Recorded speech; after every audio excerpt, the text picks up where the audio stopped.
Morning, guys. Hope everyone's having a great morning. It's quite nice out today. So I've just come back from shopping. I took my missus shopping because she's not feeling too good today. And as I come back through the door, I see a nice little surprise. An envelope come through the door, and it's from Charlie Bronson. So I'll open this envelope up in front of you guys just to show you, look, we're corresponding with each other. We're writing to each other. I'm giving him lots of support. As you guys know, he's got a public parole hearing coming up soon, where he's going to have probably loads and loads of spectators fighting his corner, because the public don't think it's fair that he's still locked away. So basically, they've called for a public hearing, which is right, really. I mean, he's served over 30 odd years, and he's not committed murder. He's not a rapist. He's played up a little bit in jail. Yeah, all well and good. Well, so did I. When I got my big sentence, I played up. It was like a playground for me for the first fucking 3 or 4 years. I just couldn't get my head around the sentence, and it was like a fun factory for me.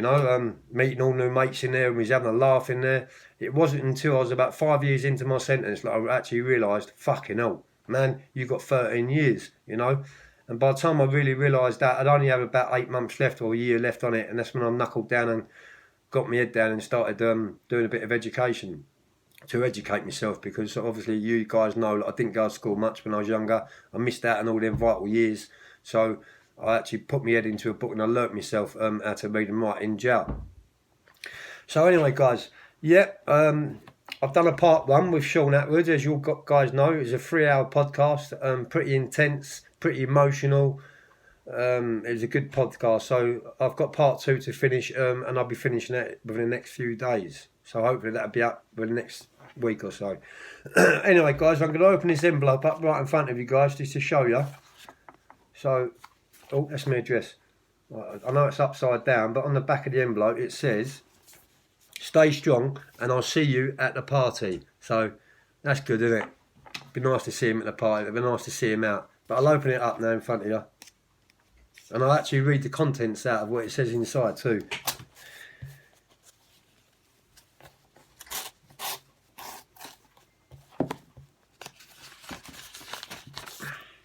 I was written a nice long letter.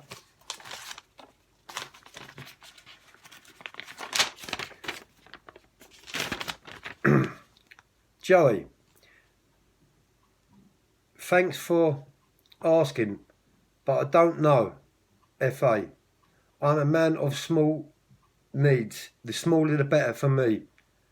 Who needs baggage? Sounds like you're doing great. I do enjoy to hear the chaps turn it around and show the way through. The darkest tunnel has the brightest light. If you search for it.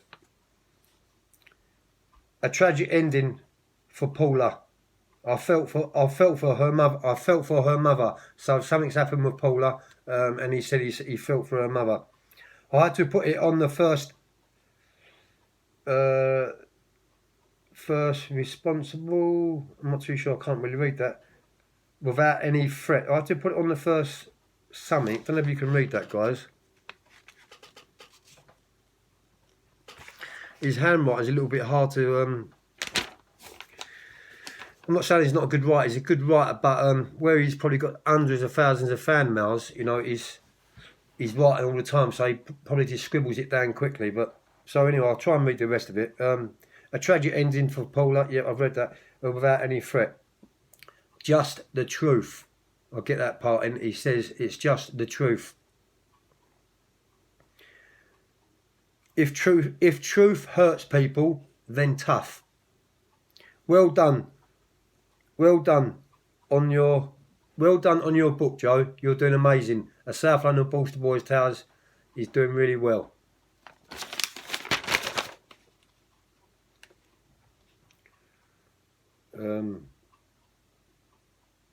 The soul. Joe, therapy and writing purifies the soul. Well, Joe, luck with the young cons. So basically, soon as lockdown comes over, someone's offered me a great opportunity to go inside young offender prisons as a motivational speaker. so he knows about that. Yeah, but get them into creating, fitness, reading, art, and music. So I'm going to get that over.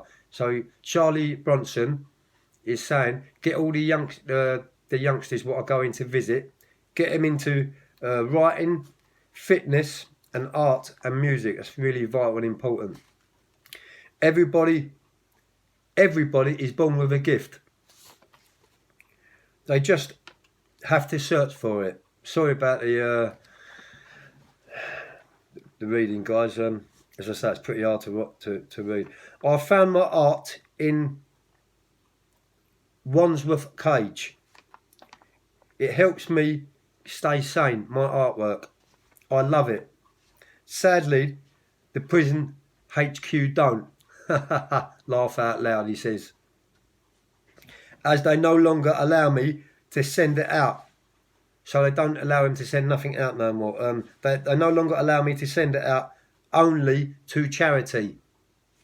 So if you have a good charity, send me the registration number, address, and I'll put them an A3 art for them to raffle auction it off. So basically, I've got to give them the name of my charity, which me and Sam have got, and you're going to do a piece of artwork, and we're going to run it in an auction, basically, and the money from Charlie's artwork is going to go into the charity.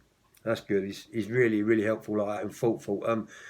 See Charlie, I know him pretty well. Like, I've been in numerous prisons with him, and he literally wears his art on his sleeve. Really does. You know, he was on a 7 or 8, probably 10-man unlock at the time when I was with him, down in segregation unit in Parkhurst. You know, the screws wouldn't open his door unless there was 10 of them at a time, all shielded up, all muffed up. You know, like they was waiting to go to a fucking war, and that's just to let him out on the exercise yard, to give him an hour's exercise every day, or to let him have a shower, or let him use the phone to ring his people up. Basically, it's intimidation, bullying, and power at its fucking worst. You know what I mean? What they're doing to Charlie and what they've done to Charlie is despicable. Do you know what I mean? It's absolutely despicable. You wouldn't treat an animal as bad as what the prison system have treated Charlie. So that's what I'm saying. He actually does cry. He's emotional. You know, you can see in his letters, and so he's gonna do a drawing for my charity. They fetch a bag of sand. So what he's saying is they fetch £1,000 a bag of sand. Stay safe, buddy. Charlie Bronson. High Court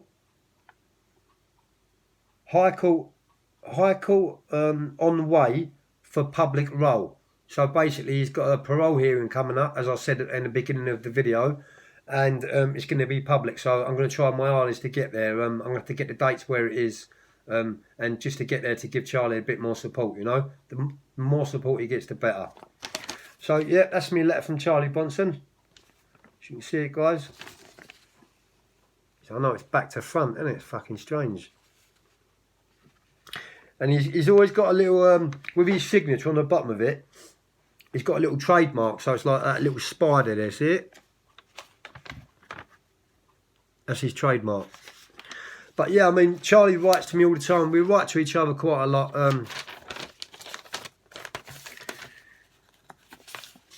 I've got untold bits and pieces from Charlie, postcards and drawings and all that. But that's for myself, for personal. I'd never ever sell anything like that. It's just for me, you know, because I collect memorabilia things like that from Charlie. Let's just hope one day, look, what he says in his letter is true. He's seeing me at the party.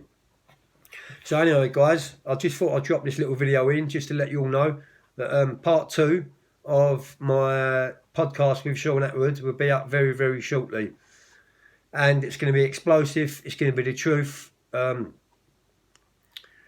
going to leak some information or tell you about what goes on in these high security prisons, category A prisons, and what goes on beyond the doors.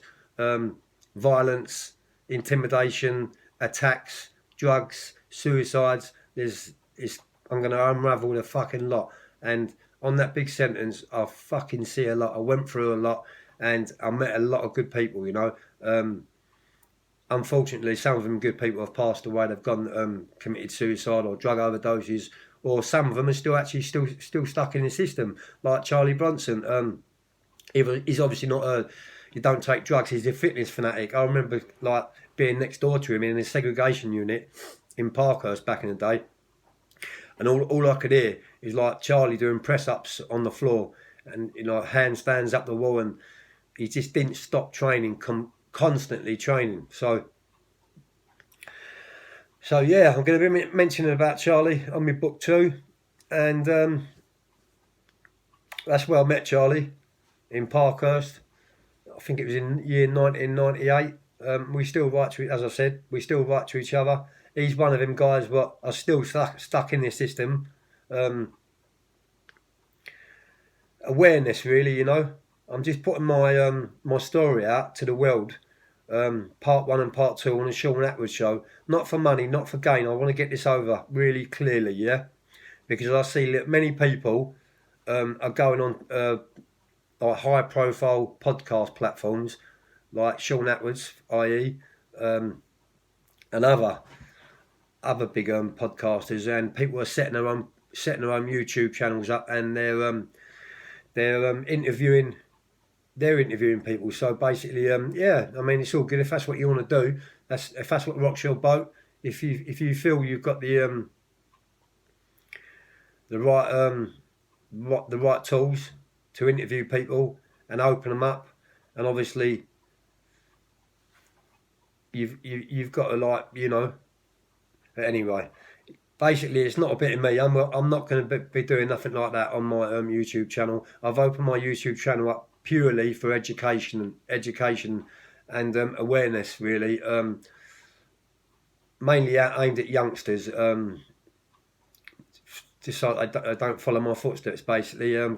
Because crime is not glamorous. It's far from glamorous. It takes you down a lot of deep, dark roads.